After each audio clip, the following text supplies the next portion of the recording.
Thank you, everyone. Of course, this doesn't work, and I pressed the only button they told me not to press. It's 2013. I'm struggling to balance a part-time day job and a freelancing career. And at the time, I was following a number of American entrepreneurs' blog. How to make your first 6 figures. How to get 100,000 followers on Twitter. How to make money while you sleep. None of this applied to my business or my market, which was Italy. I did find, however, a silver lining into this.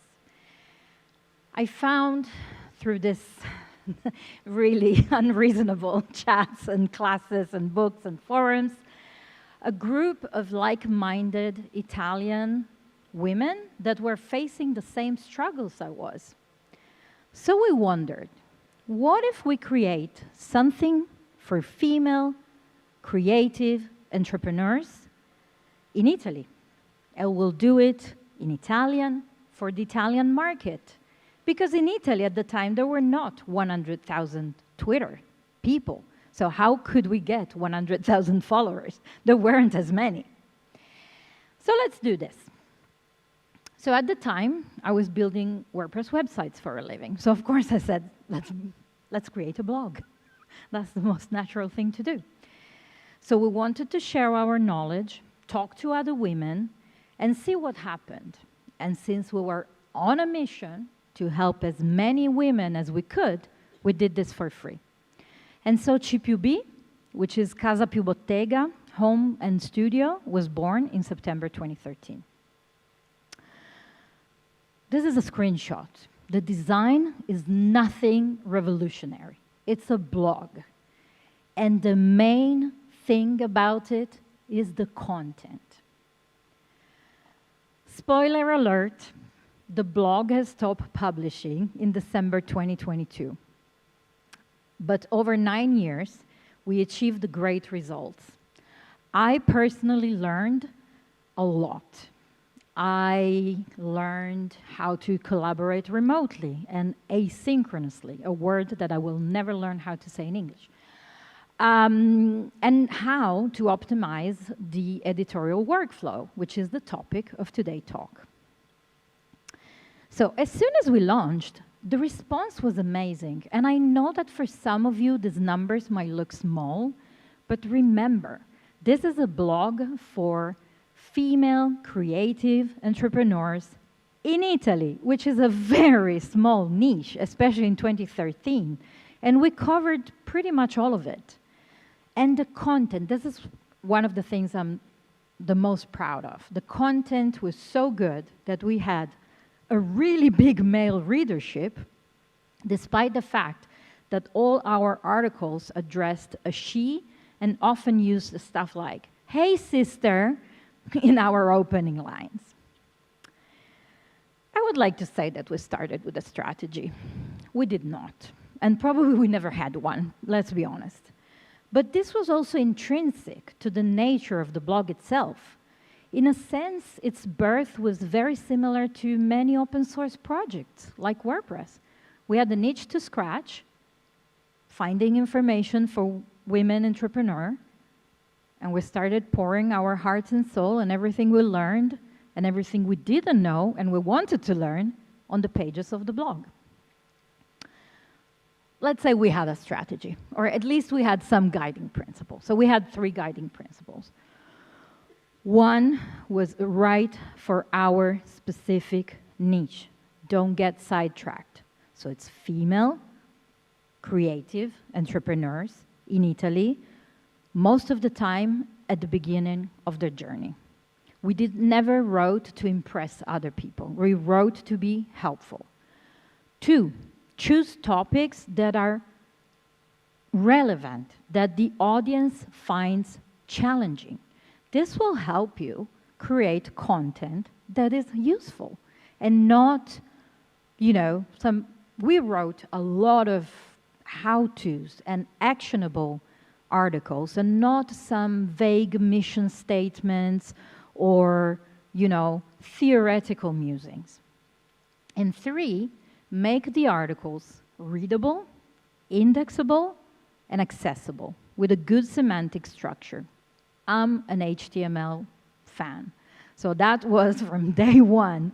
We had pretty strict rules about how to format our articles. And it needs to be shareable with featured image, text snippets, and other elements that will look good no matter which platform you'll use to distribute the content. So, one of the first things we realized we needed to manage were roles. We tried a number of different solutions before settling on Members, which is a freemium plugin that you can find on the WordPress.org repository. This gave us a more granular control over WordPress standard user capabilities. We kept the same user roles to make it easy for everyone and managed the permission via the plugin.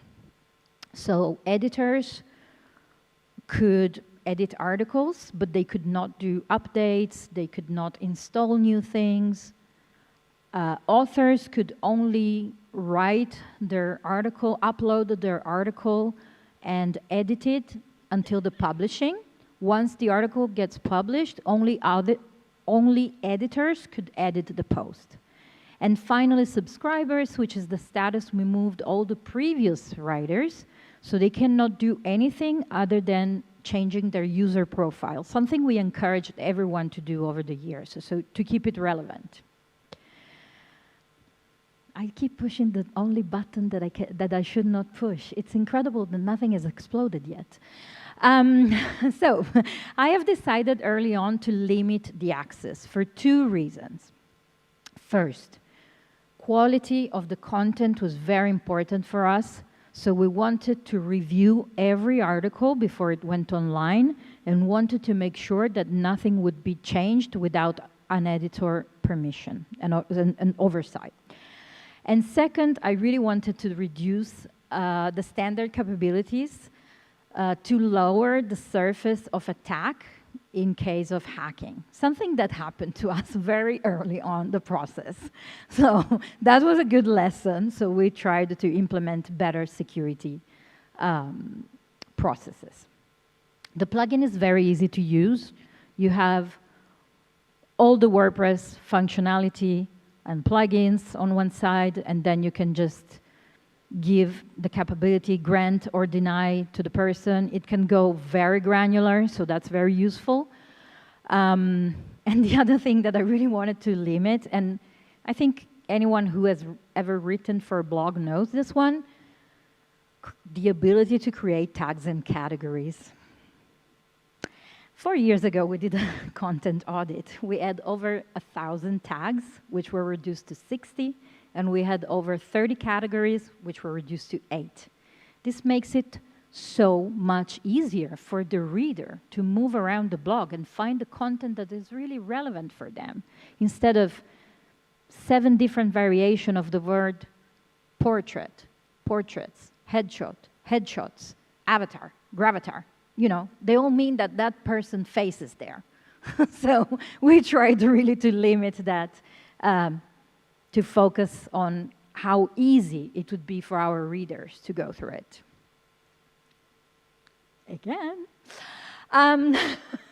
So over the years, we found all these wonderful people that we then had to manage their user capabilities and ensure that their writing would really fit ChipUB style and mission, thanks to our onboarding process. So anytime we wanted to add or needed to add a new authors to the blog, we used 2 processes, a call for contributors and a direct invitation. We did a mix of both because I really believe that a variety of established and new voices is very important for a blog like ours, but basically for any blog, I would say. So when someone responded to the call, we vetted them. As I said, the content was the #1 priority for us. So it didn't matter if you had 1 follower or 1 million follower. All it mattered is, are you going to write something useful for our readers? That's it. So we checked their social media profile, their blogs, We assess their writing style, tone, how they talk about the topics they were expert on to see if it was a good fit for our own readers. And we had the screening calls to get to know people better because we wanted really to avoid attention seekers. Now, I would love to tell you that we never had any attention seekers. We did have some, but we dealt with it very gracefully, I want to say. And once the authors were selected in one way or another, we sent them an agreement. It might sound overkill for a free blog run by volunteers, but this was very important for us, again, to guarantee a certain quality standard. It was also a way for us to lead by example in an industry in 2013 where it was kind of the Wild West in Italy back in the days for the blogs. So we asked the first lawyer that wrote for CPB to draw up an agreement for our authors, which to this day, they have the copyright for what they wrote. They can ask us at any time to remove or change the material. And in return, we kind of ask them not to duplicate the content for SEO reasons, but also for, ethical reasons. You're either writing for us or you're writing for yourself. Both are fine, but just don't do don't piggyback on one or the other. All the content is still available and will still be available until my friends at SiteGround give me hosting, which I hope is forever. It's released under a non-commercial, non-derivative attribution, Creative Commons, International 4.0, whatever license. So we asked all the authors that didn't have one already to create a gravatar. If you're not familiar what a gravatar is a hosted service where you can link your email to your profile picture. You can also have different emails and profile pictures, so they will show in WordPress, and not only WordPress, comments and posts. So then we created the user profile for the author and asked everyone to add as many details as possible. Hi, Thijs, as links to their website and social media. Also, Karim got here. I'm going to remember this. Every author had an author box, this is mine, at the end of single articles and at the beginning of their archive, post archive. At the time, I love doing a bit of coding. I'm terrible. No one ever wants me to do it. But at the time, I extended the standard functionality of WordPress to include as many links as possible to the author box profile. Now, there's a blog for that, but at the time, I just tweaked some PHP to get as many links as possible. Since no one was ever paid to write for GPB, it was really important that everyone would get maximum visibility out of it. And not everyone was familiar with WordPress. Shocking, I know. But there are still people out there, that elusive 57%, that don't know how to use WordPress. So we taught them how to use it to increase their productivity, but also to improve their professional growth. So we gave each new author a welcome package. I'm very proud of this, I have to say. But talking about this, I'm like, I can't believe we did all of that.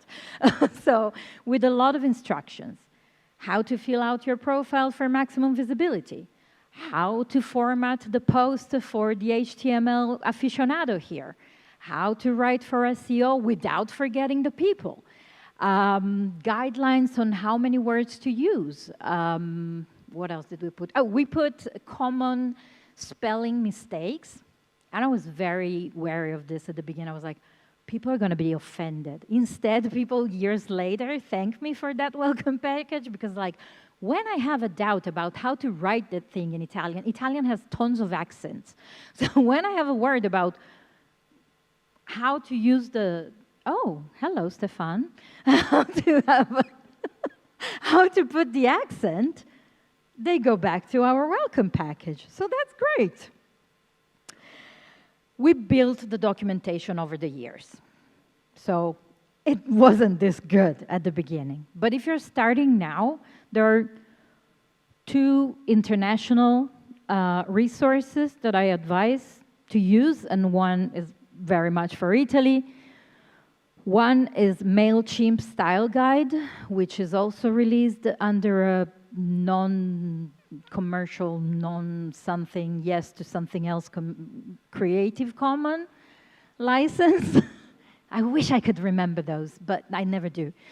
And the other one, shout out to the other people that provide a free membership to ChipiuB, is the Yoast SEO Academy, which is a great resource. And I'm not saying this because they're here, but it really is. Even the free training is really worth the time you're going to put into it. And if you can upgrade, do it.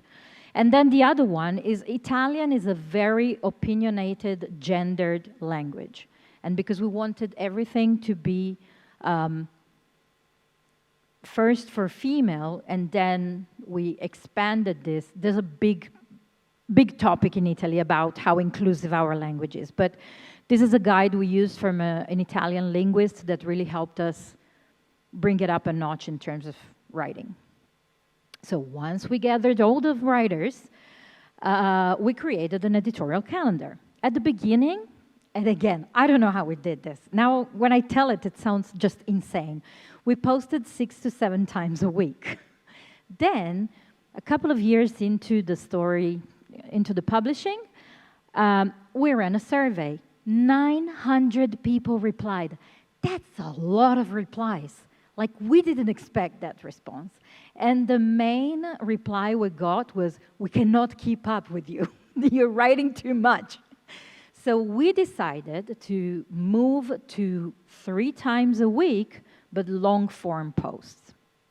And that really helped us. Not only we doubled the audience, but we really managed also to place ourselves better in search engine result pages. So to create the calendar, I didn't use any fancy tool, paper and pencil. I printed out Google Calendar pages, filled them with the names of the authors in the dates I knew we were going to publish something, and then decide, like, we have a hole here. What are we going to do? Are we going to invite someone to write? Do we need, maybe we miss a category, we miss a topic completely, so we're going to invite someone new to write. And this was great. I mean, it's virtually no cost, and it helped us so much over the years. And that's how we also brought new authors in, because we saw that, hey, there's visibly a place where there is no one, so we need someone to fill in that spot. And that's how we found new categories or new articles. Then we did use the fancy tech. We moved everything to Trello, which is a free project management tool. We use this board to have the calendar as a list, and then on the left, you see ideas for articles. So if someone found, around the web an interesting article and they thought it would be a good fit for ChipiuB, but they didn't, it was not their topic, they would put it here and someone else would pick it up. We had workflows and documentation so everyone could refer back to it at any time if they had any doubt. And also we used it to manage the social engagement campaigns, community engagement campaigns we would run at the time. And then the last step was really to put the Google Calendar pages back into Google Calendar with the publishing dates. And when you see editing, it's because that's the editor that needs to edit the next article, which is something we're going to talk now in the posting process. Up until now, we've talked about the roles, the prep work to set up the blog. So let's look at how these over 1,000 articles got published over the years. So there was a number of people involved behind the scenes. Our newsroom, shout out to Aaron Sorkin show fans. That is me, a mama bear, because whatever I do in life, I'm a mama bear. So the editor-in-chief main responsibility was, of course, well, not of course. We discovered what it was because we didn't know, so we made it up. To pick the best possible content for ChipiuB, We had 3 over the course of 9 years. I served for the first 3 years, then I handed over to someone else, and then they handed over to someone else. And so the editor-in-chief is responsible for reading all the proposals, vetting the speakers if, you know, there needs to be vetted, guiding the editorial vision of the blog. What else? I have a list, but I don't know if I put everything. Putting together the editorial calendar, and, you know, all these things. The author main focus is one: writing. Writing the best possible content they can for our readers.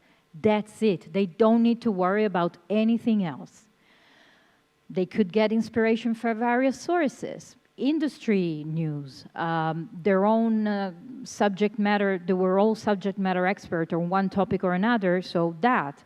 Or, and this was really the thing that helped us the most over the years, it was the whole group of authors were female creative entrepreneurs. So we had our target audience within the group. We didn't need to do a lot of research. It was enough for someone to raise their hand and say, hey, I don't know how to invoice now. In Italy, we have like 27,000 fiscal ways of doing things, of registering a company. So, you know, it was like, I have no clue how to invoice. And then the accountant of the group was like, excellent idea for this month's post. Let's do it. So, you know, it was very easy we never ran out of topics, basically. The editors were the biggest group inside the newsroom. We had copy, photo, social media, and SEO. So copy editors reviewed all the posts, of course, to adjust the language, tone of voice, spelling mistakes, but sometimes they rewrote entire articles. Why? Because we picked an author that were really good at what they did, but they were terrible writers. It doesn't matter. They still have the experience we need to provide good content for our readers. So the copy editors would work with them to get those ideas and knowledge they had on paper.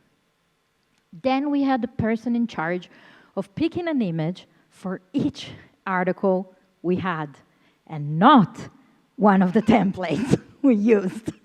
I'm looking at Thais, sorry. Like using the same 10 templates all the time. Every single article had a different image. So we had a template then to add a sentence that would represent the post content. So wherever we would distribute this, it would go together with a featured image that will tell you what was it. Then, of course, social media folks who were really present throughout the years on Facebook.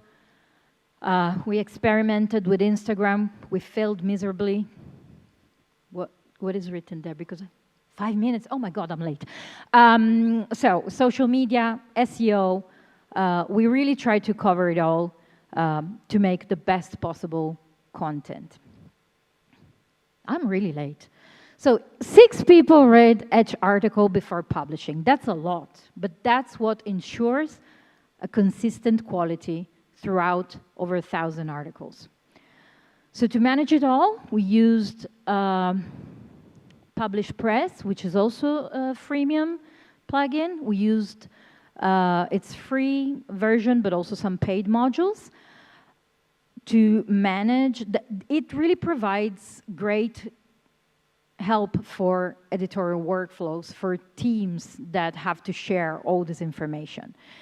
So we used the editorial comments the most, but we also created user groups so the right people would get notifications at the right time. And we used checklists. Checklists are great. Pre-publishing, pre-go live checklists are great. They can be as loose or as mandatory as you want them to be.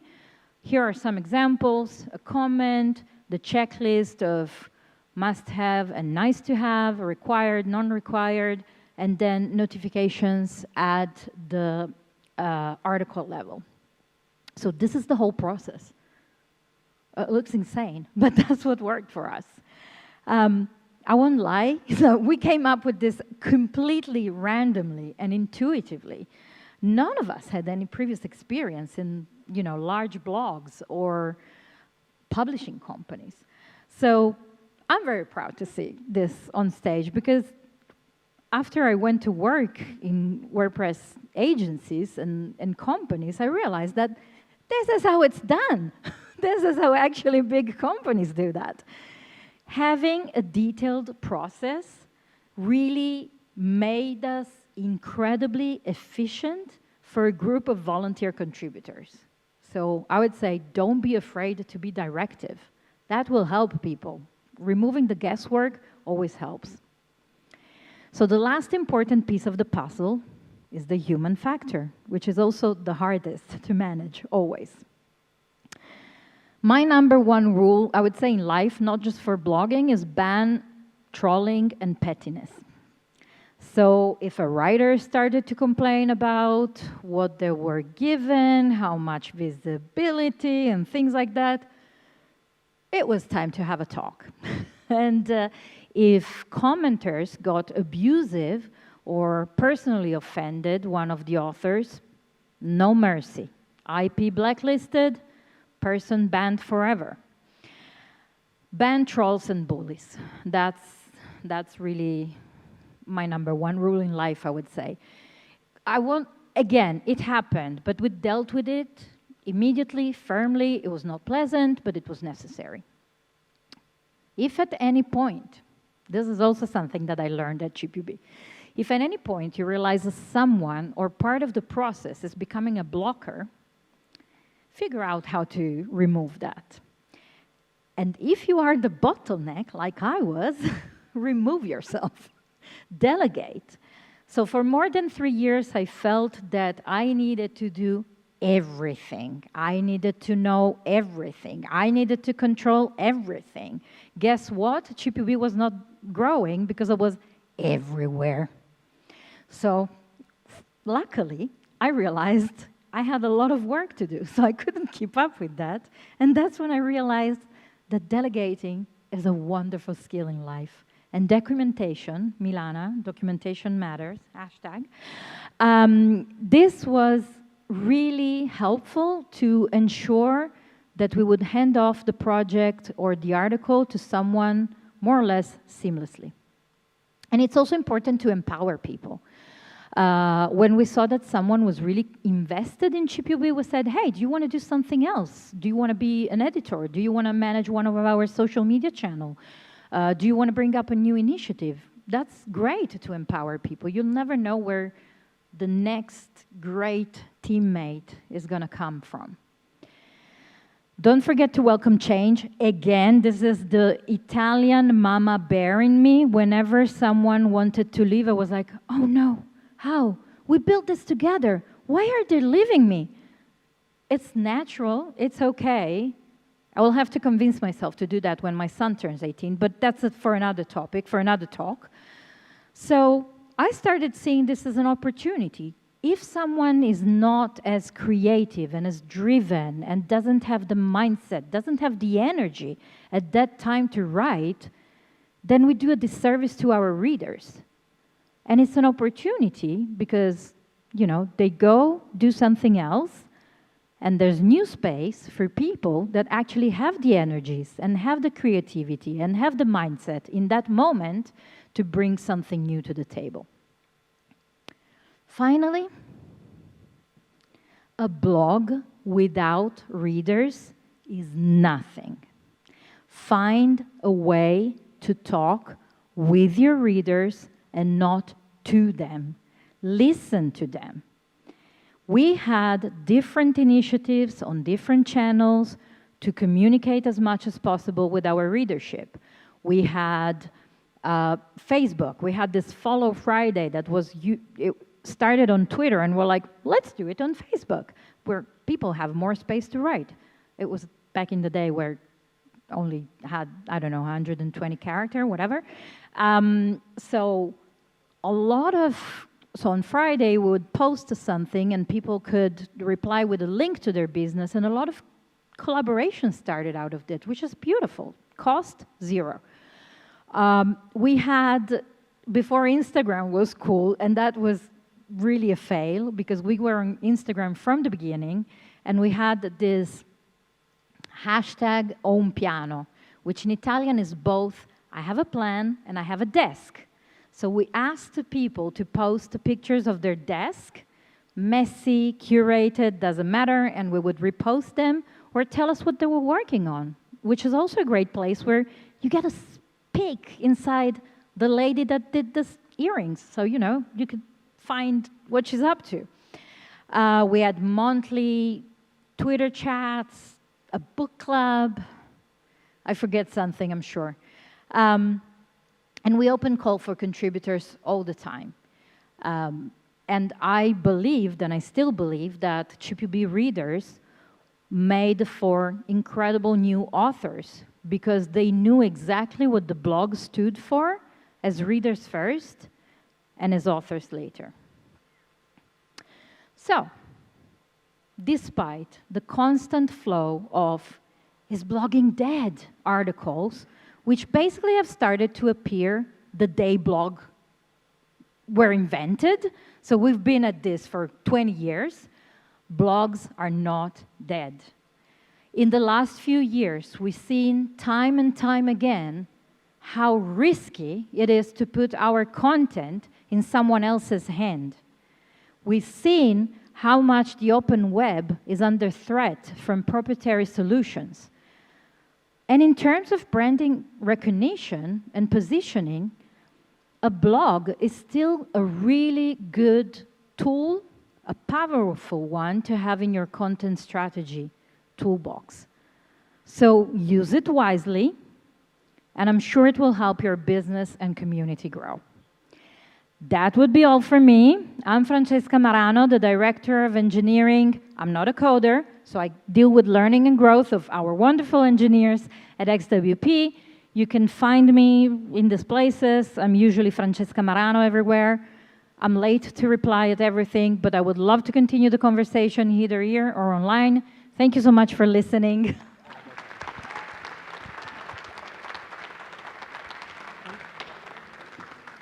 Thank you so much, Francesca. We still have some time for questions and answers. Oh, do we? We Fantastic. do. I thought I was running super late. But we made sure to allot a little bit of time. So I see in the back. Oh, I don't see because I don't have the glasses. Hello. Hello, I made it back. So how did it work out for the authors, the availability strategy?